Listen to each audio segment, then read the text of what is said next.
Hello everyone, welcome back to our channel. This side Siddhi and आज की class में मैं आप सभी के साथ दिसंबर 2024 का MHI 101 और साथ में MHI 01 ये दोनों ही क्वेश्चन पेपर को डिस्कस करने वाले हूँ। जैसे कि आप सभी जानते हैं, MA हिस्ट्री का जो यहाँ पर एग्जाम होता है फर्स्ट ईयर का, तो वो आपके ओल्ड सिलेबस और न्यू सिलेबस दोनों का अलग अलग क्वेश्चन पेपर होता है। तो आज की क्लास में मैं दोनों क्वेश्चन पेपर डिस्कस करने वाली हूँ और यहाँ पर वीडियो को एंड तक देखना। आज के एग्जाम में क्वेश्चन कहाँ से पूछा गया, किस यूनिट से पूछा गया और किस तरीके से पूछा गया, वो सब कुछ मैं आपको आज की क्लास में बताने वाली हूँ। तो ये जो क्वेश्चन पेपर है, जितने भी स्टूडेंट जून 2025 में एग्जाम देंगे, आप सभी के लिए हेल्पफुल है, क्योंकि यहाँ से आपको बहुत सारी चीजें समझनी है। वो क्या क्या समझनी है वो मैं आपको आज की क्लास में बताने वाली हूँ। जैसे कि आप सभी जानते हैं, आज इग्नू MA हिस्ट्री दिसंबर एग्जाम का सबसे पहला एग्जाम था। MHI 101 या 01 कुछ भी कहो, आपके सब्जेक्ट का कोड है एंशिएंट और मेडिएवल सोसाइटी। ठीक है, साथ में मैं आपको ये भी बताऊंगी कि इस बार हमें एग्जाम में क्या क्या चीजें जो कुछ अलग देखने को मिली, जिस तरीके से मुझे स्टूडेंट्स ने बताया, वो सब कुछ मैं आपको आज की क्लास में शेयर करने वाली हूँ। तो बिना वीडियो को स्किप करे वीडियो के एंड तक बने रहिएगा। चैनल पे फर्स्ट टाइम हो, चैनल को सब्सक्राइब कर लो, बेल आइकन प्रेस कर लो, ताकि आगे आने वाली वीडियोस की नोटिफिकेशन अपडेट आप सभी को मिलते रहे। तो बात करेंगे सबसे पहले MHI 01 का। तो जैसे कि आपके सामने ये क्वेश्चन पेपर हिंदी और इंग्लिश मीडियम में दोनों में यहाँ पर मैं शो करूंगी।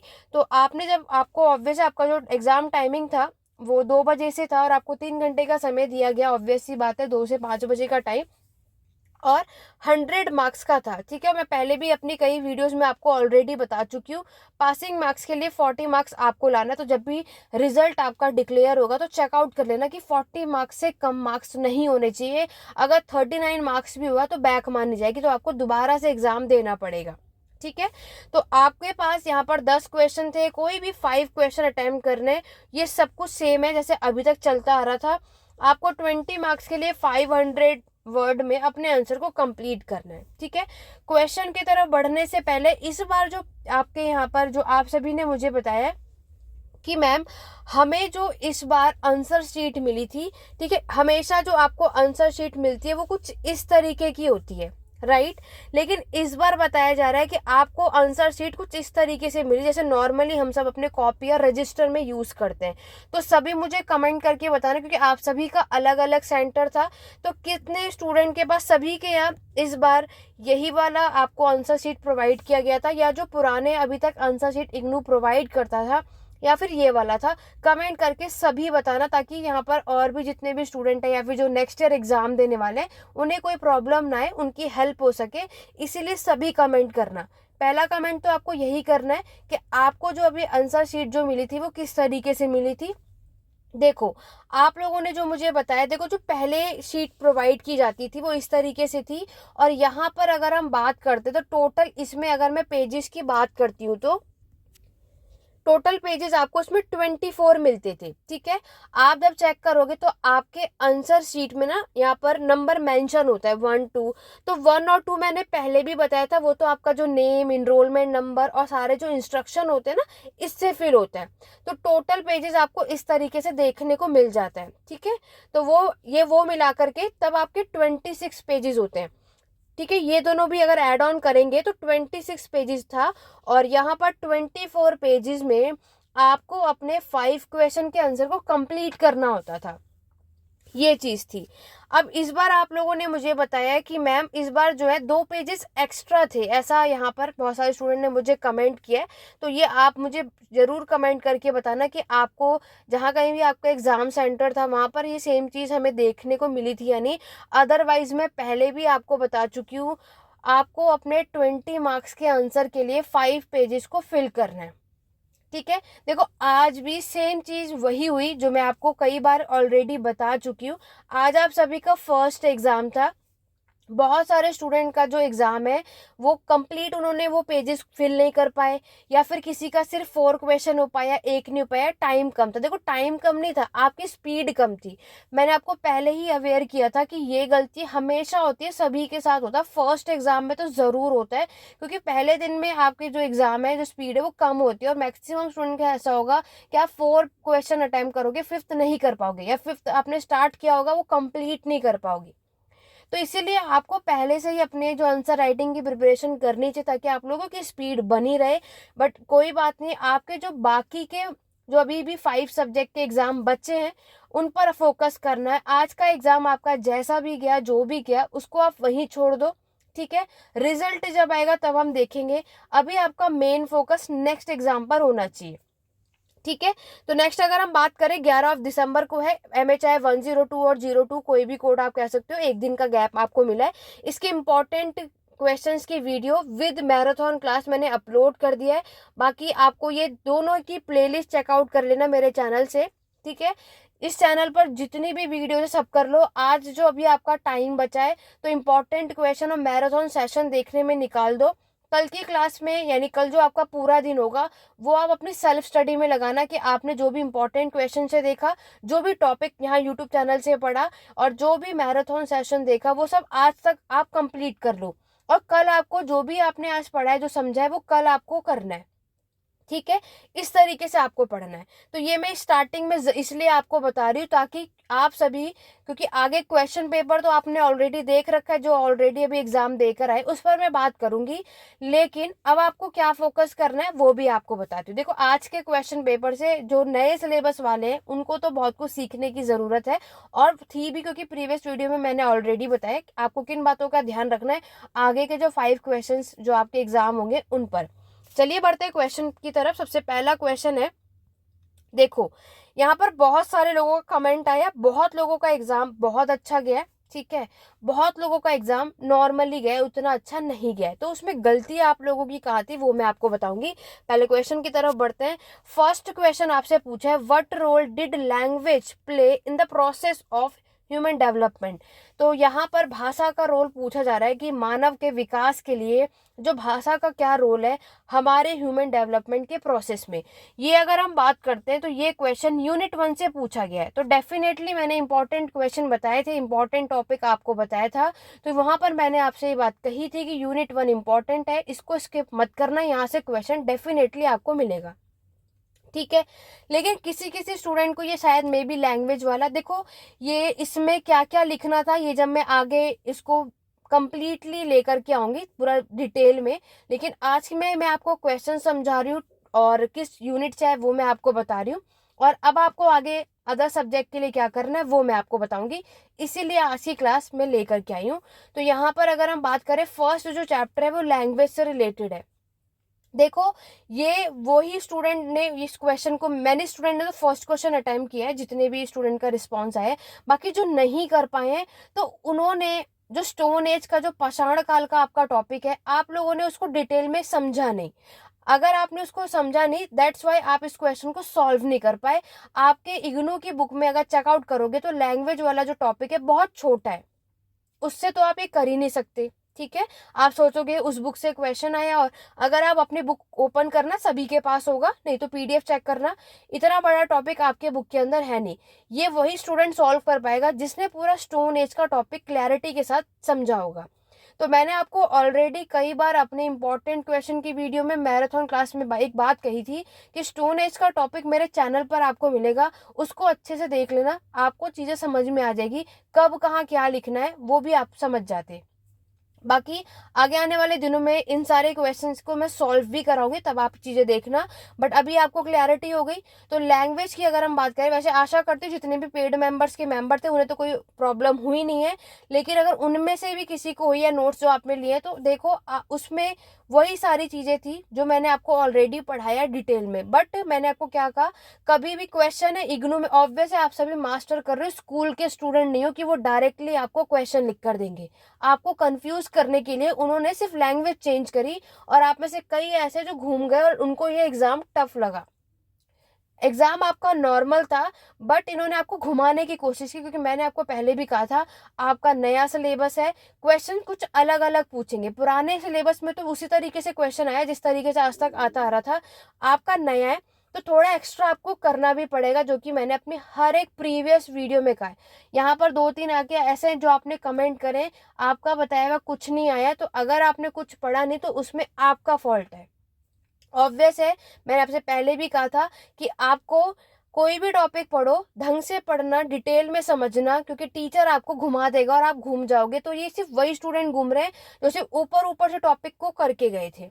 तो मैं ये आपको क्यों कह रही हूँ, देखो आपको अच्छा लगे या बुरा, बस एज अ टीचर मैं आपको ये समझाने की कोशिश कर रही हूँ कि आप सभी मास्टर के स्टूडेंट हो, इतने बड़े आप सभी हो कि आपको अपने एग्जाम की प्रिपरेशन कैसी करनी है, क्या करनी है। ऐसा नहीं है कि सिर्फ 2 टॉपिक आपने ऊपर से पढ़े और आपने किया। आप मास्टर कर रहे हो तो टीचर आपको डायरेक्टली क्वेश्चन थोड़े देगा, ये भी तो आपको सोचना चाहिए। अभी आप और भी एग्जाम दोगे, एम एच आई 102, 4, 5, 6, तो उसमें भी अवेयर रहना, क्योंकि 2 में तो फिर आपको और डिफिकल्ट लगेगा, वहां पर घुमा कर पूछेंगे। एम एच आई 105 देंगे, वो भी आपको एकदम घुमा के क्वेश्चन आएगा, फिर आप कहोगे ये कहाँ से आया। तो गलती इसमें टीचर की नहीं है। देखो टीचर ने वही किया है, क्योंकि देखो एग्जाम होते किस पर्पज से, आपको कभी भी किसी भी टॉपिक की कितनी नॉलेज है, आपने कितनी डीप स्टडी की है। क्योंकि इन फ्यूचर में भी आप में से बहुत ऐसे होंगे जो टीचर बनेंगे, तो जब आपको खुद को नॉलेज होगी तभी तो आप इन फ्यूचर कभी किसी को पढ़ा पाओगे। अगर हम खुद ही ये चीजें नहीं कर पा रहे, इट मीन्स हमने डीपली उस कॉन्सेप्ट को समझा नहीं।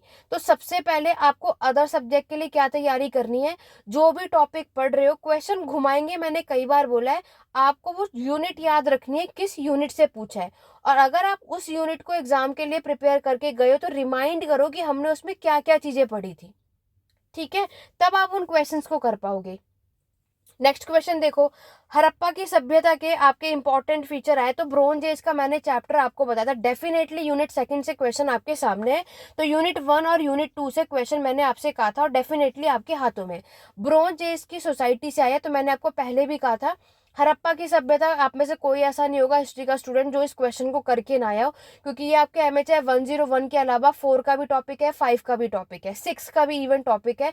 तो जब 3 अदर सब्जेक्ट का भी हड़प्पा टॉपिक है तो ऑलरेडी आप सभी ने पढ़ा ही होगा, और ये सभी करके अटेम्प्ट भी करके हैं, इसमें कोई डाउट नहीं है।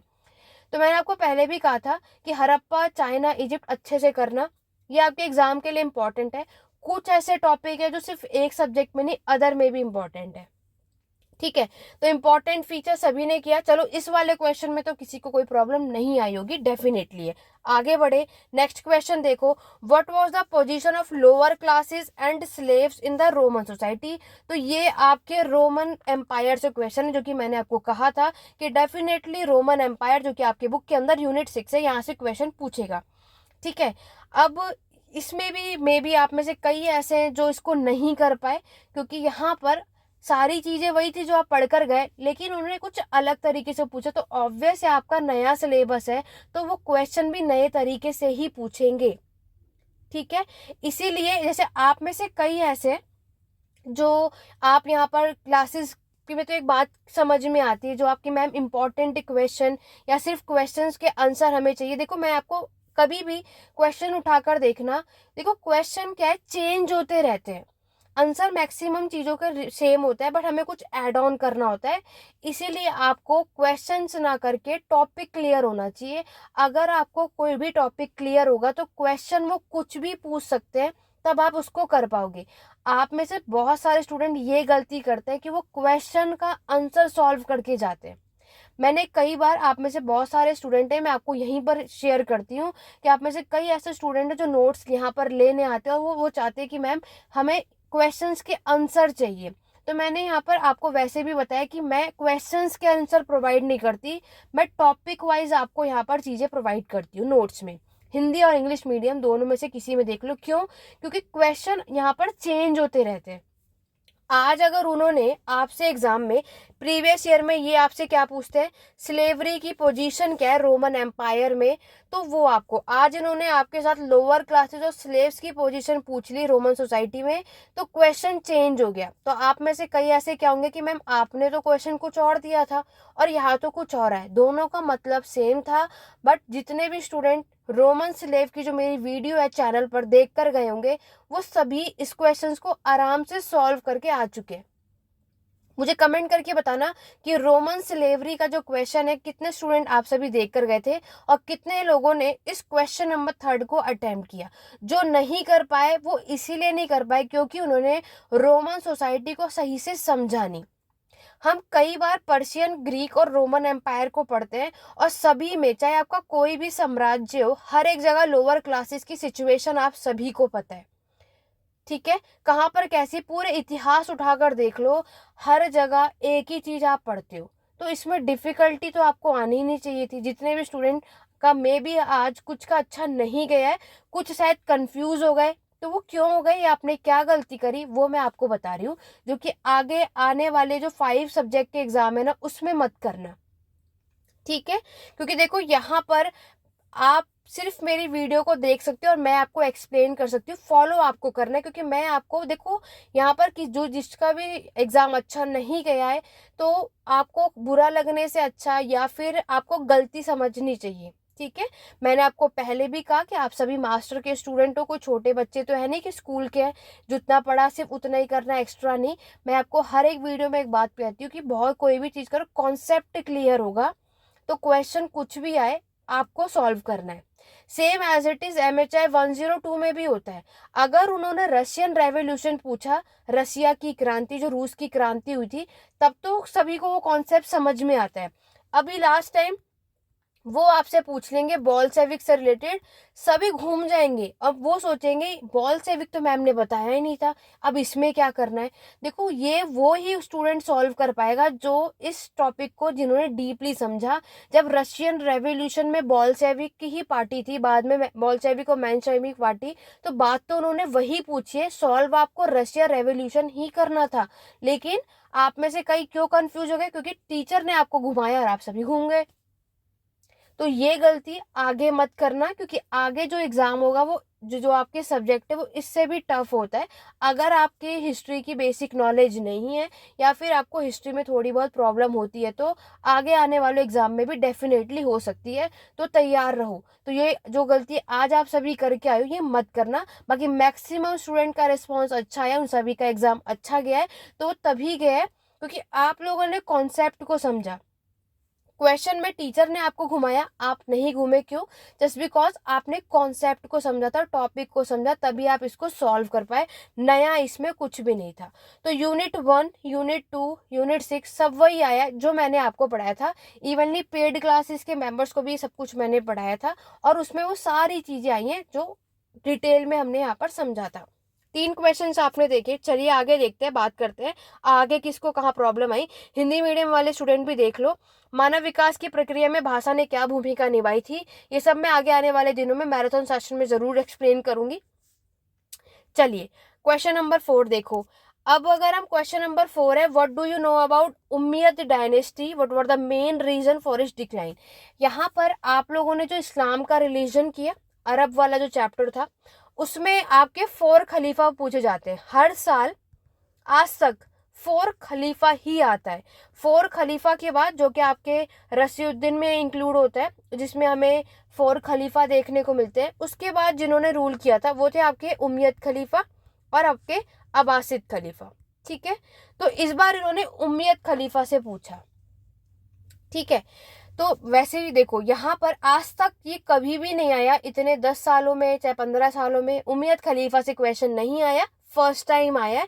तो ये वही कर पाएंगे जो देखो ऑलरेडी जो कभी नहीं है। देखो पेड क्लासेस में या नोट जिन्होंने मुझसे परचेज किया था, उसमें तो ये सारी चीजें मैंने पढ़ाई थी और वो ये टॉपिक भी प्रोवाइड किया था मैंने। ठीक है, लेकिन ये आज तक कभी एग्जाम में नहीं आया, मैं आपको बता रही हूँ। चाहे तो आप लोग खुद ही last and previous question paper को उठाकर देख सकते हो, आपको खुद क्लैरिटी हो जाएगी। ठीक है, तो लेकिन अब इस बार आया है तो आगे के लिए अवेयर रहो। बाकी जितने भी पेड मेंबर्स के स्टूडेंट थे या नोट्स मैंने जो प्रोवाइड करे हैं, उसमें ये टॉपिक था। अगर आप लोग वो पढ़कर गए होंगे तो आप लोगों ने इसको जरूर सॉल्व किया होगा। ठीक है, तो उमैयद डायनेस्टी में उसका क्या कारण था, क्योंकि उमैयद के बाद आपकी अब्बासिद डायनेस्टी ने यहाँ पर रूल किया था, और फिर उसके पतन का क्या कारण है ये यहाँ पर पूछा गया है, जो कि आपके बुक के अंदर यूनिट 11 है। 11 तो मैंने आपसे कहा ही था कि पढ़ना है। अब उसमें मैंने आपको क्या बताया कि ये आज तक कभी भी नहीं आया, ना आपके असाइनमेंट में ना आपके एग्जाम में। हमेशा जो आता है वो 4 खलीफा या राइज ऑफ इस्लाम आता है, बट मैंने अपने पेड बैचेस में और नोट्स में ये टॉपिक प्रोवाइड किया था। क्लियर हो गया? ठीक है, तो अगर आपने वो पढ़ा समझा तो आप इसको कर पाए होंगे, अदरवाइज कोई बात नहीं। आपको 10 में से 5 क्वेश्चन अटेम्प्ट करने थे। बाई चांस चलो आपको क्वेश्चन नंबर 4 नहीं समझ आया, फर्स्ट टाइम आया था, आगे के लिए प्रिपेयर रहो। तो आपको ये भी अब करना है, क्योंकि आपका नया सिलेबस है तो कहीं से आप कुछ भी दे सकते हैं। तो चलो कोई इशू नहीं है, आपको सेक्शन ए से 2 से 3 क्वेश्चन सॉल्व करना है। ऊपर के जो 3 क्वेश्चन थे आसान थे, सब कुछ वही था जो आप लोगों को पढ़ना था, और जो पढ़ के गए हो तो आप इजीली से कर सकते हो। चलो अगर क्वेश्चन 5 देखते हैं। 5 इन्होंने हमसे क्या पूछा, इसमें शॉर्ट नोट था, कोई भी 2 अटेम्प्ट करने थे। डोमेस्टिकेशन ऑफ प्लांट और एनिमल बहुत बेसिक था, हर बार आता है, ये भी आपके यूनिट 1 से आया। तो देखो यूनिट 1 से 30 मार्क का क्वेश्चन आया, तो यूनिट 1 जितने अच्छे से पढ़कर गए होंगे आपने इसको आराम से कर लिया होगा। मैंने आपको माया, इनका और एस्टेक चैप्टर करने के लिए बोला था, जो कि आपके बुक में यूनिट 7 है। ठीक है, मैंने पहले ही कहा था कि यहाँ से क्वेश्चन आता है, कोई एक आएगा, या तो माया, इनका और एस्टेक, वो क्या आएगा वो हमें भी नहीं पता होता, बट डेफिनेटली लैटिन अमेरिका से क्वेश्चन आपको मिलता है। तो जो ये पढ़कर गए होंगे वो इसको सॉल्व कर लेंगे। नेक्स्ट है आपका judicial system late Roman empire में कैसा था। तो देखो ये जो क्वेश्चन है, ये अगर मैं 10 मार्क्स की मैं अगर बात करूँ तो ये फर्स्ट टाइम आया, और ये अगर बुक में यूनिट 10 है आपकी। ठीक है, चलो आप इसको स्किप कर दो, कोई इशू नहीं। चाइना की सोसाइटी के बारे में, तो ये ब्रोंज एज से आया, यूनिट 2। चाइना की सभ्यता अगर आपने पढ़ी है, सोसाइटी, पॉलिटिकल, इकोनॉमी आपने किया होगा, तो आप इजीली से इसको सॉल्व कर चुके होंगे ऑलरेडी। मैंने बहुत डिटेल में पढ़ा है, चैनल पर भी इसकी वीडियो है, अगर आपने वो देखा होगा तो। चलो अगर मैं यहाँ पे आपके अकॉर्डिंग देख लूँ तो इस शॉर्ट नोट में 5 में से 3 ऐसे टॉपिक है जो मैक्सिमम कर सकते हैं, वैसे तो सारे कर सकते हैं। जुडिशियल सिस्टम भी इतना कोई टफ नहीं था, जिन्हें आता था वो कर चुके हैं। बट चलो जिन्हें नहीं आता था, जिन्होंने ये नहीं पढ़ा, ना ही मैंने ये आपको मैराथन सेशन में कराया, ना ही मैंने आपको ये इंपॉर्टेंट क्वेश्चन में कहा था, बट मैंने आपको डोमेस्टिकेशन, इनका और चाइना ये सब कवर किया था। ओवरऑल अगर हम देखते हैं तो इन 5 क्वेश्चन में थे, क्वेश्चन 5 आप सॉल्व कर सकते थे, क्वेश्चन नंबर 1, 2 और 3 कर सकते थे। यानी सेक्शन ए में इतना है कि आप सभी 3 क्वेश्चन आराम से अटेम्प्ट कर सकते थे, ऐसी कोई सेक्शन ए में प्रॉब्लम नहीं थी। ठीक है, हिंदी मीडियम वाले भी यहाँ पर चेकआउट कर लो एक बार। ये मैं सब कुछ इसकी जो क्वेश्चन पेपर की पीडीएफ है टेलीग्राम पर अपलोड कर दूंगी, या तो व्हाट्सएप ग्रुप पे अपलोड कर दूंगी, तो वहां से चेकआउट कर लेना। आज अगर अपलोड नहीं किया तो कुछ दिनों बाद अपलोड हो जाएगा, लेकिन क्वेश्चन पेपर में अपलोड कर दूंगी। ठीक है, तो यहाँ पर हिंदी मीडियम वाले देख सकते हो, हड़प्पा की सभ्यता की महत्वपूर्ण विशेषता बताओ, रोमन साम्राज्य में जिन वर्गों व दासों की क्या सिचुएशन स्थिति थी वो बताना था, उमैयद राजवंश के बारे में आपको बताना था, और 2 आपको कोई भी टिप्पणी करनी थी इनके बारे में। ठीक है, हर एक चैप्टर देख लिया। अब बढ़ते हैं सेक्शन बी की तरफ, चलिए सेक्शन बी भी देख लेते हैं। देखो सेक्शन बी में क्या है, देखो यहाँ पर MHI 102 का आपका एग्जाम है, अभी भी आपके पास 1 दिन का टाइम है। किसी को भी नोट्स चाहिए, क्लासेस देखना है तो बिल्कुल देख सकता है। 8881966980 पे आप यहाँ कांटेक्ट कर सकते हैं। अभी भी आपके पास 1 दिन का टाइम है, नोट्स से बहुत चीज कवर हो जाएगी। अगर आपको इधर उधर आपने नोट्स नहीं बनाए, कुछ नहीं पढ़ा है, तो ये सफिशियंट होगा। ठीक है, अदरवाइज प्लेलिस्ट MHI 02 और 102 दोनों अच्छे से कर लो। इंपॉर्टेंट क्वेश्चन, मैराथन क्लास, जो 2 मैराथन क्लास है उन सभी को अच्छे से कर लो, आपका एग्जाम इजीली से निकल जाएगा। लेकिन नए एग्जाम क्वेश्चंस के लिए जो क्वेश्चन उन्होंने घुमाया वो आपके नेक्स्ट में भी हो सकता है, तो उसके लिए प्रिपेयर रहो, ये हमें कुछ सीखने की चीजें मिलती है। ठीक है, चलिए नेक्स्ट है फ्यूडलिज्म, सामंतवाद। तो ये मैंने डेफिनेटली आपसे कहा था, सेक्शन बी में जो 6th नंबर का क्वेश्चन होता है वो फ्यूडलिज्म, सामंतवाद से पूछा जाता है। आपसे पतन पूछा गया इस बार, वो तो कहीं से कुछ भी आ सकता है, उनके ऊपर है। ये आपके बुक के अंदर यूनिट 15 है, तो ये तो वही आया, तो इसमें आपको पूरा सामंतवाद का प्रोसीजर बताना था, और ओवरऑल फिर डिक्लाइन क्या हुआ वो आपको बताना था, जो हमने इसमें पढ़ा। नेक्स्ट अगर हम बात करते हैं क्वेश्चन नंबर 7, चलिए इसके बारे में बात कर लेते हैं। देखो क्वेश्चन नंबर 7 में पोर्चुगीज और डच कंपनी के बारे में इन्होंने इस बार पूछा। हर साल इंडियन ओशन का पोर्चुगीज का क्वेश्चन आता है, आप सभी को पता है 18th सेंचुरी में यूरोपियंस कंपनीज हमारे इंडिया में आई थी, हमारे भारत में आई थी, सभी को पता है। ठीक, अब इस बार इन्होंने आप लोगों से पोर्चुगीज ना पूछ के ब्रिटिशर्स और डच पूछा है। आज तक इन 10 सालों में इन्होंने ये क्वेश्चन नहीं पूछा है, आपसे पूछा है। तो देखो अगर आपने यूरोपियन की कंपनी का जो ये टॉपिक किया होगा तो वो स्टूडेंट ने इसको सॉल्व कर लिया होगा। और मैं आपको एक चीज बता दूं, यही सेम टॉपिक आपके बुक के अंदर MHI 104 में भी है। ठीक है, जिसमें ब्रिटिश ईस्ट इंडिया कंपनी आई और डच ईस्ट इंडिया कंपनी कब आई, किसने स्टैब्लिश किया, और यहाँ पर इन लोगों ने कौन कौन से ट्रेड करे और कौन कौन सी फैक्ट्री सेटअप की थी, ये सब कुछ मेंशन करना है। तो ये यूरोपियन अगर आपने 104 पहले तो कभी पढ़ा होगा, ऐसा तो है नहीं एग्जाम आएगा तभी पढ़ोगे, उससे पहले आपने कई बार पढ़ा होगा। अगर आपने अदर सब्जेक्ट के लिए पढ़ा होगा तो आप इसको सॉल्व जरूर कर पाएंगे। मैंने आपको पहले भी कई बार कहा, अभी भी दोबारा से कह रही हूँ कि एक कुछ कुछ टॉपिक है आपके 4, 5, 6, 7 सब में रिपीटेड है, तो उसे उन्हें तो डेफिनेटली करो। अगर एक बुक में नहीं आएगा तो दूसरे में आएगा, दूसरे में नहीं आएगा तो तीसरे में आएगा, इसीलिए आपको उसको करना चाहिए। तो पोर्चुगीज का इन्होंने ना पूछकर ब्रिटिशर और डच ईस्ट इंडिया कंपनी पूछा है, तो इस बार आपको ये क्वेश्चन यहाँ पर देखने को मिला।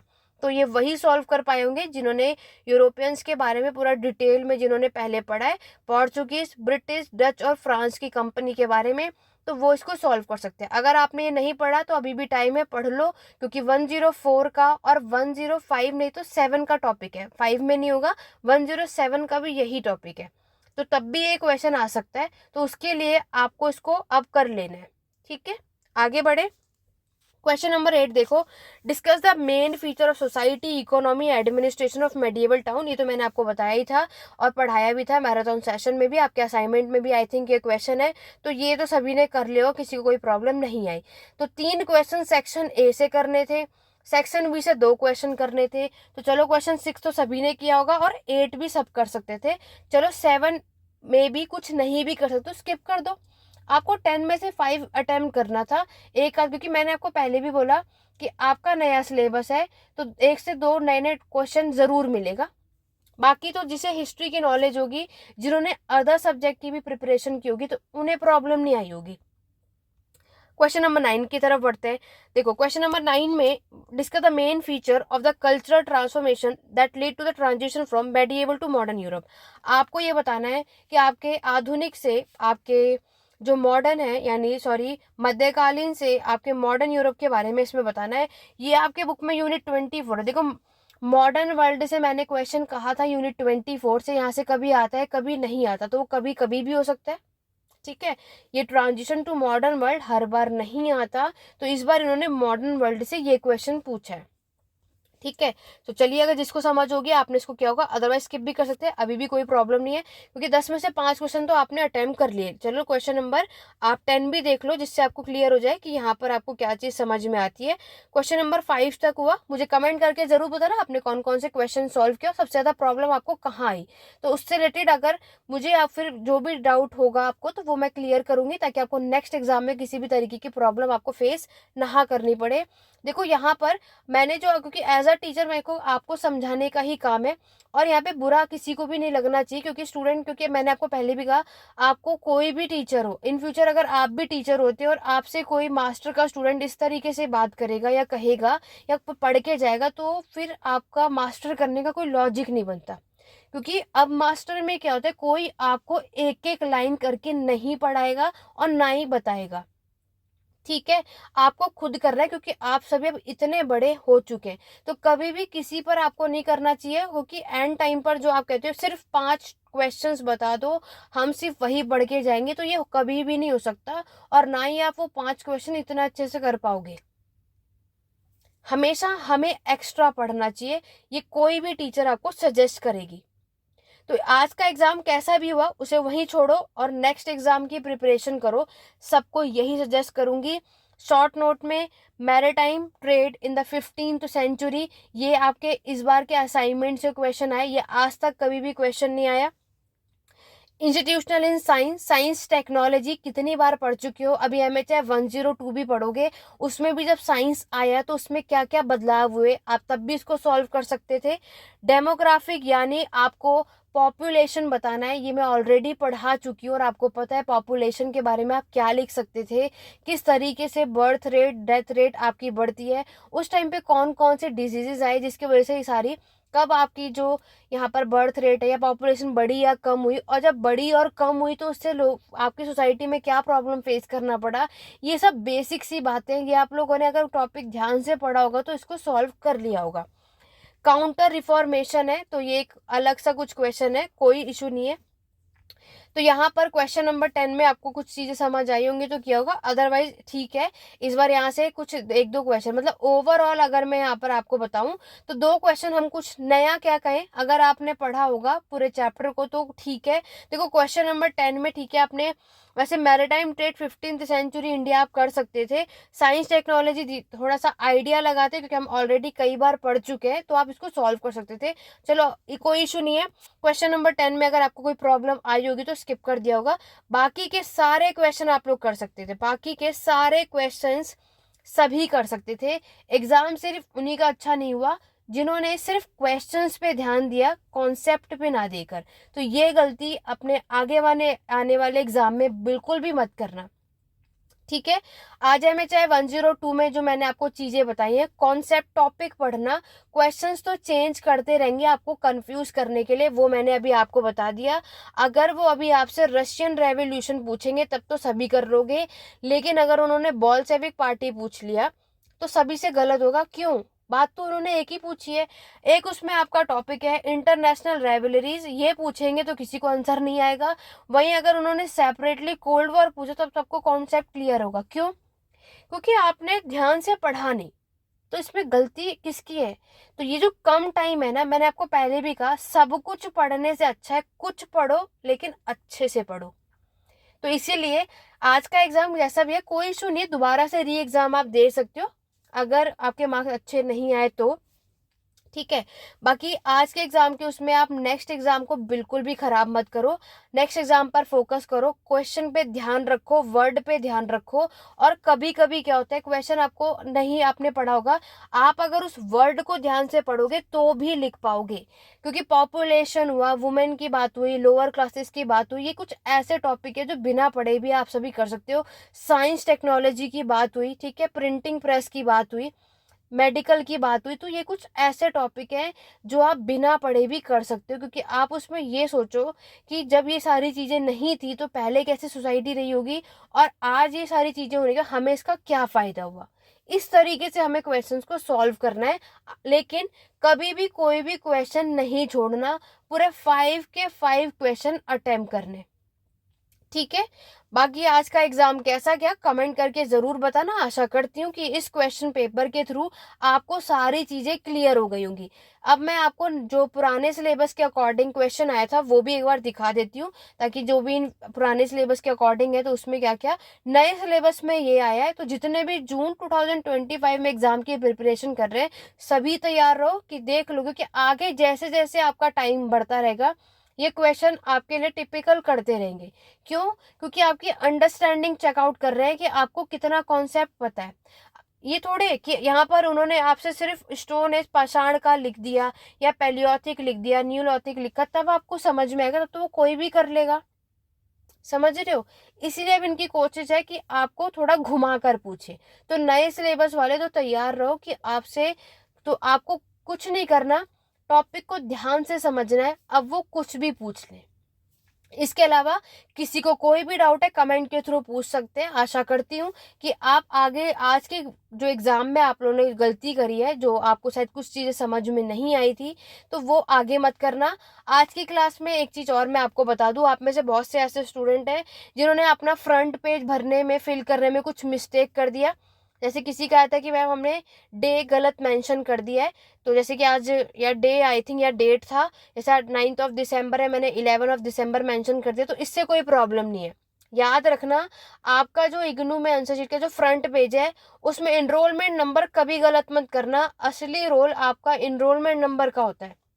और दूसरा आपका मीडियम, मीडियम जो है हिंदी इंग्लिश सही फिल करना, और अपना स्टडी सेंटर, ठीक है, ये गलत नहीं होना चाहिए। बाकी तो चलो फिर भी चल जाएगा, लेकिन वैसे आपको कोई मिस्टेक करनी ही नहीं है पहली बात। बट अगर और किसी में कुछ गलती हो गई तो, लेकिन इनमें कभी भी मत करना।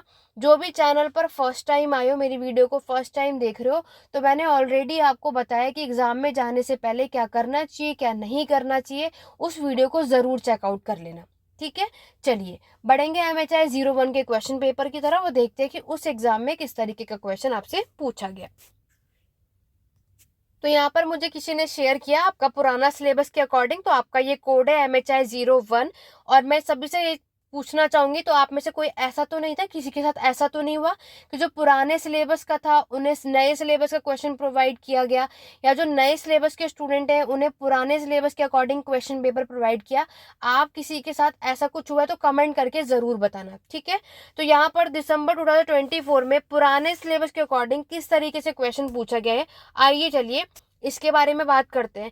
देखो यहाँ पर सबसे पहला क्वेश्चन क्या आया है, इन्होंने सबसे पहला क्वेश्चन आपसे पूछा है, how does archaeological help in understanding early culture. तो ये आपके पुरातात्विक के बारे में बात की गई है, आपके जो अर्ली कल्चर के बारे में, जो हमारी संस्कृति उसमें क्या रोल रहता है। तो ये जो क्वेश्चन है यूनिट 5 से आया है, सोर्सेज से रिलेटेड इन्होंने आपसे क्वेश्चन पूछा है, ठीक है। तो सोर्सेज से रिलेटेड आपको यहाँ पर बताना था। नेक्स्ट क्वेश्चन है, इजिप्ट और हड़प्पा की साइट का अर्बन प्ले बताना है। तो यहाँ पर देखो ब्रोंज एज सिविलाइजेशन से इन्होंने क्या किया, इजिप्ट और हड़प्पा का दोनों का मिलाकर पूछ लिया है।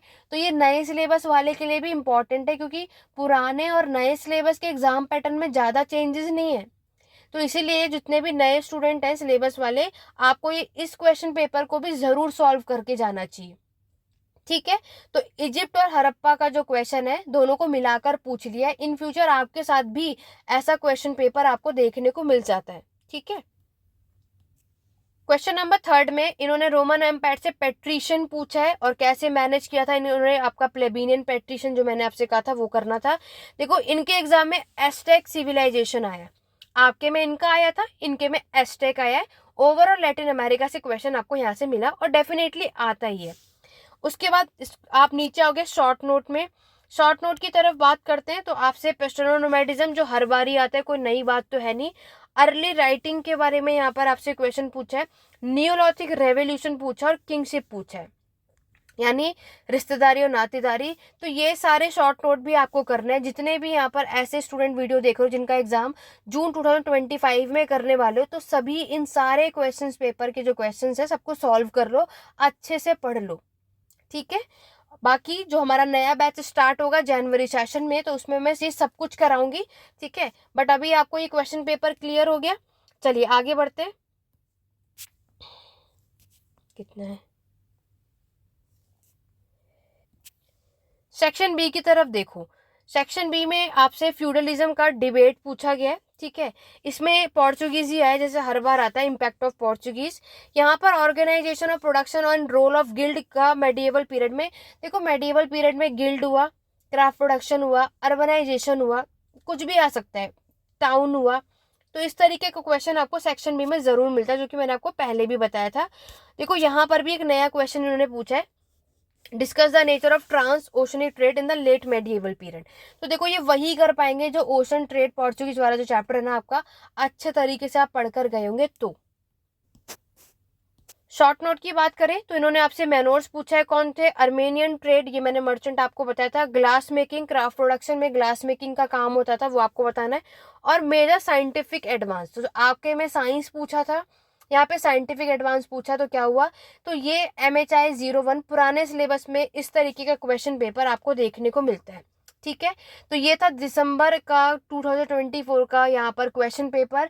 इसी तरीके से जैसे जैसे आपके एग्जाम होते रहेंगे क्वेश्चन पेपर आपको देखने को मिलता रहेगा। ये कंप्लीट वीडियो थोड़ी लंबी जरूर होगी, लेकिन आज के एग्जाम में आप सभी क्या करके आए हो और किसके साथ क्या हुआ है या आपसे क्या मिस्टेक हुई है, ये मुझे बताना बहुत इंपॉर्टेंट था, जस्ट बिकॉज अभी भी आपके पास 5 सब्जेक्ट के एग्जाम देने के लिए हैं और इन फ्यूचर जो भी जून 2024 में एग्जाम देने वाला है और आप मेरी वीडियो अभी से देख रहे हो, तो वो मिस्टेक आप मत करना, जो कि मैं कई बार अपनी वीडियोज में कहती हूँ, ठीक है। और जिनका एग्जाम अच्छा नहीं हुआ तो इग्नू में इतना ज़्यादा टेंस होने की रिक्वायरमेंट नहीं है, क्योंकि आप दोबारा से री एग्ज़ाम दे सकते हो, री इम्प्रूवमेंट कर सकते हो।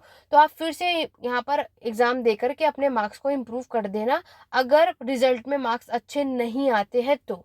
लेकिन आज के एग्ज़ाम के अकॉर्डिंग आप अगला जो नेक्स्ट एग्ज़ाम होगा उन्हें मत ख़राब करो, और जो आज मिस्टेक हुई है वो आपको आगे नहीं करना।